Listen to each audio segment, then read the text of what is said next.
네, 귀한 새벽에 나오신 우리 성도 여러분, 하나님의 크신 은총이 여러분에게 충만하시기를 축복합니다. 오늘은 이 바울이 자신의 고난에 대해서 이렇게 쭉 이야기를 합니다. 그래서 날마다 내 속에 눌려있는 일이 있는데 그것은 뭔가 하면 교회를 위해서 내가 늘 염려하는 것이다. 고린도 교회에 대해서 사도 바울이 상당히 많은 애정을 가지고 있는 모습을 볼 수가 있습니다. 목회자 다 마찬가지죠.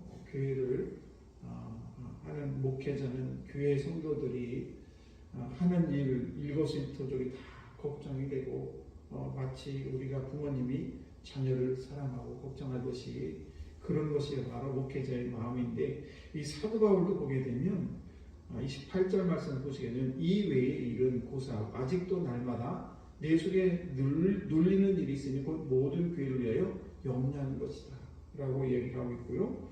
또 29절 말씀을 보시게 되면 누가 약하면 내가 약하지 아니하며 누가 신족하게 되면 내가 애타지 아니하더냐. 그러니까 성도들 중에서 누가 약하게 되면 그것 때문에 또 걱정이 되고, 또 누가 신족하게 되면 또 그것 때문에 걱정이 된다, 이렇게 이야기를 하고 있고요. 또 30절 말씀을 보시게 되면 내가 부득불 자랑할진대 내가 약한 것을 자랑하리라.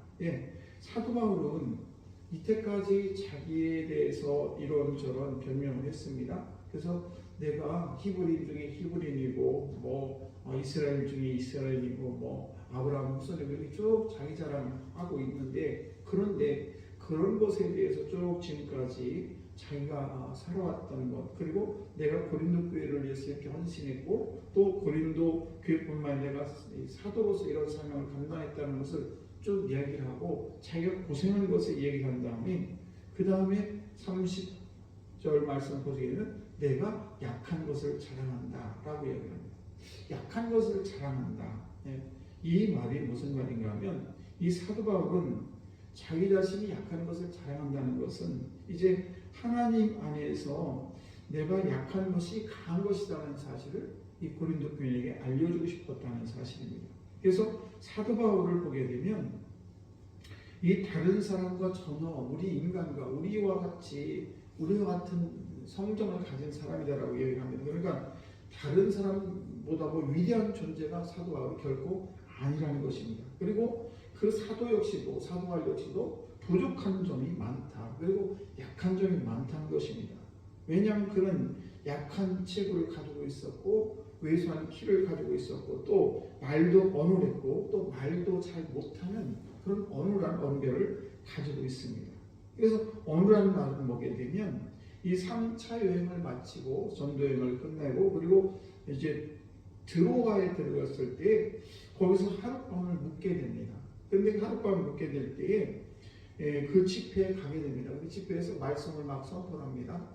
말씀을 선포하는데 그때 사람들이 너무 많아가지고 창가에 사람이 앉아 있었는데 그 사람이 누구냐? 유고도라는 그런 청년입니다. 근데 그 사도 바울이 말씀을 전할 때 사도 바울의 말이 얼마나 어둔하고 재미가 없는지 유도라는 청년이 거기에 매달려 그냥 떨어져 죽게 되는 그런 일이 일어나게 됐습니다. 그러니까 사도 바울이 말솜씨가 얼마나 없었는가를 단적으로 보여주는 그런 말이죠. 오늘날에도 우리가 교회에서 목사님이 설교하고 말씀을 전할 때에 주는 분들이 계세요. 주는 분이 계신데 그것은 사실은 목사님의 책임입니다. 목사님이 좀 말씀을 정말 하는 말씀을 재밌고 정말 말씀을 들을 때 꿀송이처럼 달게 이렇게 말씀을 잘 전해야 되는데 그러지 못하는 경우가 성도들이 물론 피곤해서 주무실 수도 있지만은 목사님의 책임도 많다는 것을 알 수가 있습니다. 그래서 이 사도가 이렇게 어눌한 말을 가지고 있었고 또 하나는 외모입니다. 외모도 호감을 주는 건 외모가 아니었어요. 그러니까 다른 사람이 볼 때 저분이 사도야 라고 얘기할 정도로 그렇게 외모도 너무 작은 키에다가 그리고 머리도 대머리에다가 거기다 눈썹도 일자 눈썹이었고 얼굴에는 또 그냥 두꺼운 안경을 꼈었다고 해요. 그러니까 외모가 부족해서 1차 여행을 갔을 때 이 바나바와 함께 선교를 떠나가지고 루스드라에 갔을 때 안전뱅이를 고쳐준 일이 있습니다. 사도 바울과 이 바나바가 그때 바나바와 이 바울을 신이라고 하면서 거기 있는 사람들이 막 경배를 하려고 합니다. 그러면서 이 바나바는 스스라고 하는 그런 이름을 붙였는데, 이 스스라는 뭔가 하면, 이 스스는 이 신 중에 왕인 제우스를 뜻합니다. 제우스 신을 뜻하고, 사도 바울에 대해서는 통치가 바나바보다 못했기 때문에 그렇게 스스라고 하지 않고 헤버라고 불렀습니다. 이처럼 이 바나바하고 사도 바울이 비교했을 때 바나바가 훨씬 통치도 좋고, 그래서 이 바나바는 더 높은 신이라고 했었고, 사도 바울은 더 얕은 신이라고 칭하는 그런 모습을 볼 수가 있습니다. 그래서 이렇게 외모에서도 이 사도 바울은 낮고, 그리고 보잘것없는 강한 것이 아니라 약한 존재였다는 것을 알 수가 있고, 또 몸도 약했습니다. 그래서 몸도 약했기 때문에 많은 질병을 가지고 있습니다. 그때 사도 바울이 어떻게 합니까? 나의 질병을 좀 어떻게 치유해 주시더라고 3번이나 부탁했어요.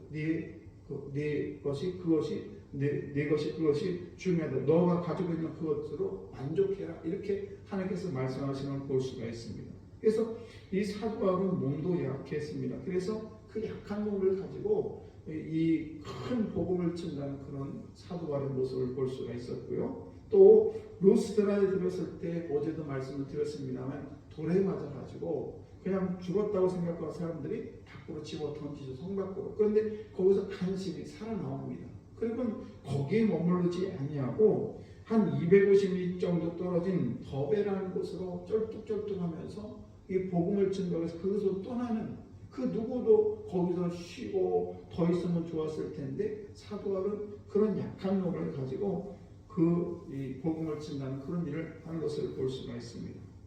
오늘 이 말씀이 우리에게 주는 교훈이 있습니다. 11장에서 우리에게 주는 교훈은 뭔가 하면, 이렇게 부족하고 하자가 많은 인생이지만, 그러나 하나님께서는 그런 인생을 쓰신다는 것입니다.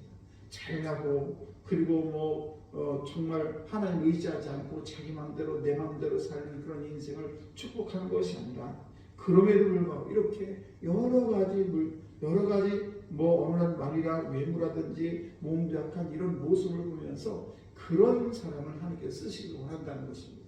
왜 그렇습니까? 겸손하게 내 몸이 약하고 내가 이렇게 말도 어눌하고 여러 가지 부족한 그런 사람을 하나님께서 쓰시기 원하시는 것이지, 내가 내 마음대로 내 뜻대로 하는 사람을 결코 하나님이 쓰시지 않는다는 사실입니다. 오늘도 저와 여러분들이 내 자신의 약한 모습 때문에 절망하지 마시고, 내가 몸이 약하다고 해서 그것 때문에 우리가 절망할 필요가 없다는 것입니다. 왜냐하면 그런 사람을 하나님께서 쓰시기 때문에 그렇습니다. 오늘도 약한 나를 부끄러워하지 마시고, 오늘도 예수의 이름으로 승리하는 여러분 다 되시기를 주의 이름으로 간절히 축복합니다.